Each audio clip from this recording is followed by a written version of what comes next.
Hi, welcome back to Bookworm. Today's book is about something many people feel quietly embarrassed to admit, even to themselves, that they can't focus anymore. Not in a dramatic way, not constantly, but enough that it starts to affect how you live. You sit down to read something meaningful and your mind drifts. You try to think deeply and you feel mentally tired too quickly. You reach for your phone without deciding to, and afterward you feel strangely disconnected from the task and sometimes from yourself. A lot of us immediately turn this into self blame. We tell ourselves we're lazy, undisciplined, that we've lost something important inside us. This book helped me realize that story is incomplete. Stolen focus isn't about productivity. It's not about forcing better habits or trying harder. It's about understanding how modern life slowly pulls our attention apart and what that does to our minds, our emotions, and our sense of meaning. If you care about ideas, growth, or living with intention, losing focus can feel especially painful because it's not just distraction, it's the feeling that you're never fully present anywhere. What I appreciate about this book is that it removes shame. It doesn't ask what's wrong with you. It asks what has been happening around you for a long time. As you watch this video, I don't want you to diagnose yourself or try to fix anything. Just notice how your attention feels. When does it feel scattered? When does it feel heavy? When does it feel calm? Before we continue, if you appreciate slow, honest conversations like this, please like the video and subscribe to Bookworm. It really helps the channel grow and it tells me this kind of content matters to you. All right, let's gently step into the ideas behind stolen focus and explore why your attention might not be broken but overwhelmed.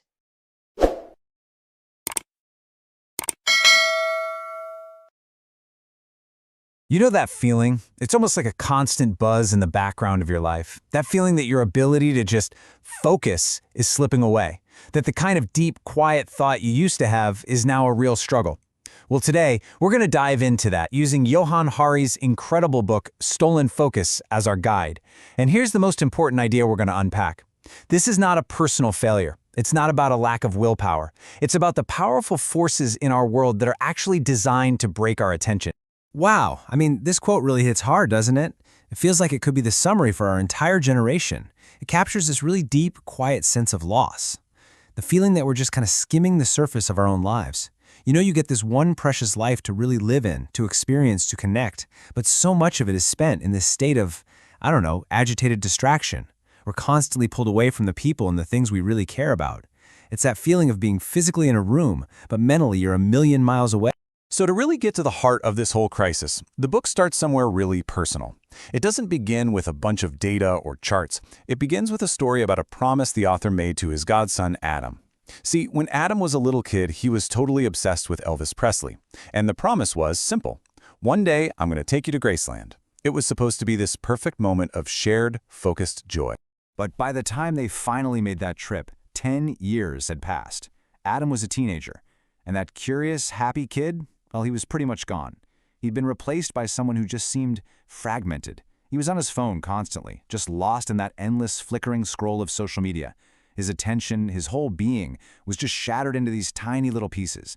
He was there, but he wasn't really there. And it's a tragedy that I think a lot of us recognize in our own lives, right? Watching someone you love just slowly drift away into a digital fog. The whole experience at Graceland was just bizarre. Here they were, in the actual place, Elvis's home.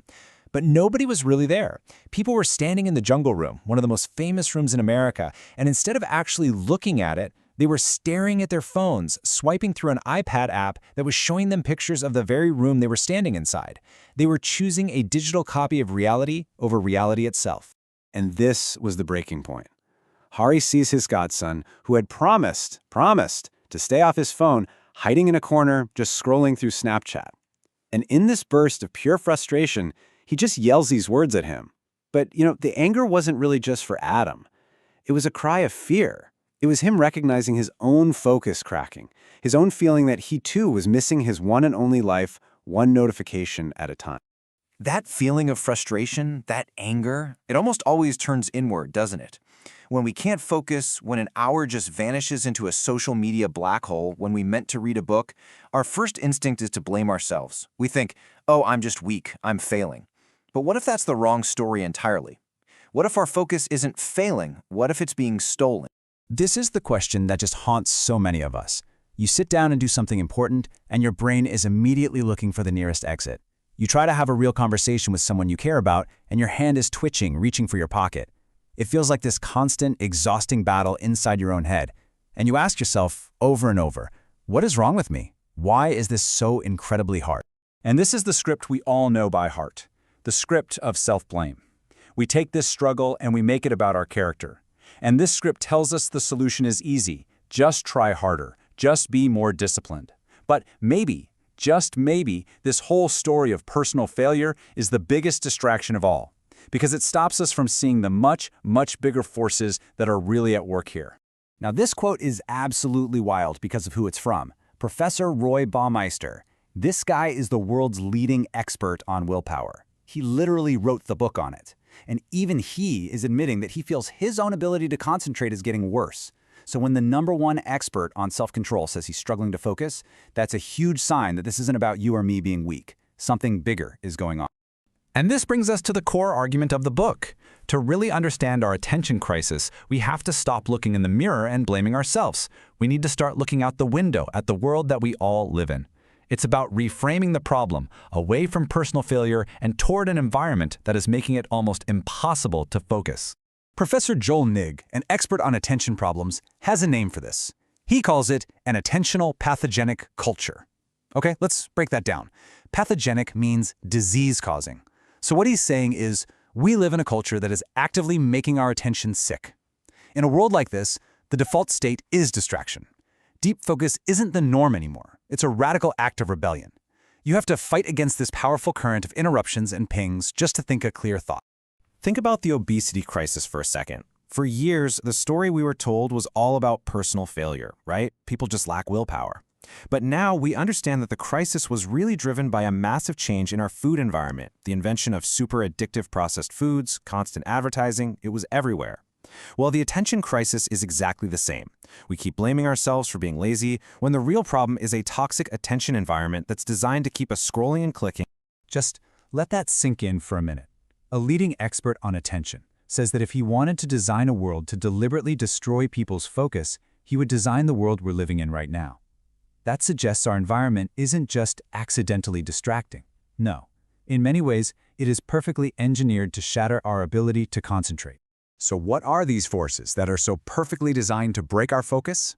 Well, a huge part of the answer is the technology we use every single day. But here's the twist. It's not the technology itself. It's the business model behind it, a model that's built on capturing and then selling our most valuable resource, our attention. 3 minutes. According to research from Professor Gloria Mark, that is the average amount of time an office worker today spends on a single task before they even get interrupted or distract themselves. 3 minutes. I mean, how can anyone think deeply? How can you solve a complex problem or be creative in 3-minute chunks? The simple answer is, you can't. We're all trying to work and live in a state of constant mental disruption. See, every single time you switch your attention, like from a report you're writing to a new email that just popped up, your brain has to pay a price. It's called the switch cost effect. Your brain isn't like a computer. It can't just instantly open a new program. It has to stop what it was doing, reorient itself, load up all the information for the new thing, and then try to get back up to speed. This process burns a ton of mental energy. It makes you slower, it makes you more likely to make mistakes, and by the end of the day, you're just left feeling frazzled and exhausted. And here's what that cost looks like in real life. A study at Carnegie Mellon University found that students who got text messages while they were taking a test scored, on average, 20% worse. Just a few simple interruptions were enough to seriously damage their brain power. Now just imagine taking that 20% penalty and applying it to your entire workday, every single day. That is the huge, invisible cost of our distracted culture. And this is so important to understand. The problem isn't that the smartphone was invented.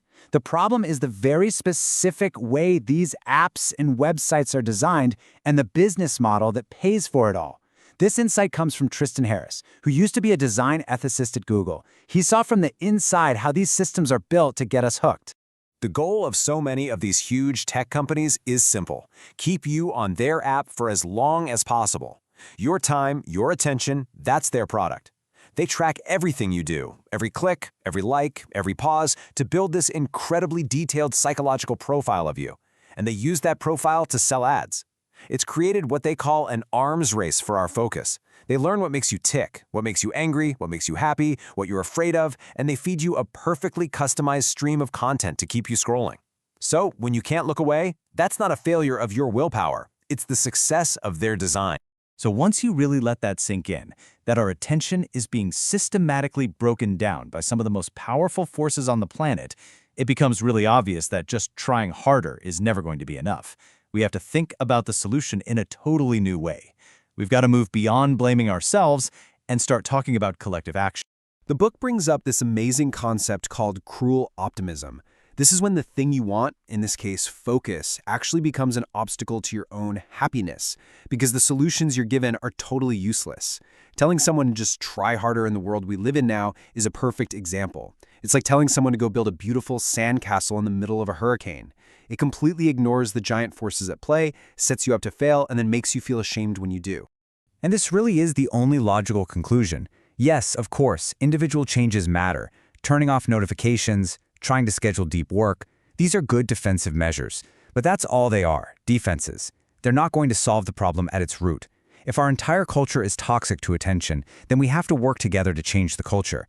We have to stop blaming ourselves and start demanding changes to the systems that are doing the harm. And this is why this whole thing matters on a much, much bigger scale. This isn't just about our personal productivity or whether we feel calm. When an entire society loses its ability to pay attention for long periods of time, it loses its ability to solve its biggest, most complex problems. Things like climate change or threats to democracy, these challenges require the deep, sustained focus of millions of people. A distracted population is a disempowered one. We become less able to see the real problems and less able to come together to solve them. So we end on this final, crucial question. The whole frame shifts, right? It goes from what's wrong with me to how do we fight back? It reframes us not as a bunch of lonely, failed individuals, but as a collective that can actually demand change. An attention rebellion isn't just about doing a digital detox for a weekend. It could mean fighting for a 4-day work week to help with burnout. It could mean demanding that social media companies change their toxic business models. The very first step is just realizing that our focus isn't just lost. It's being actively stolen. And the next step is deciding what we're going to do about it. Welcome back. Before you move on, I want to slow things down for a moment because attention needs time to settle. If this book resonated with you, it's probably because you recognized yourself in it.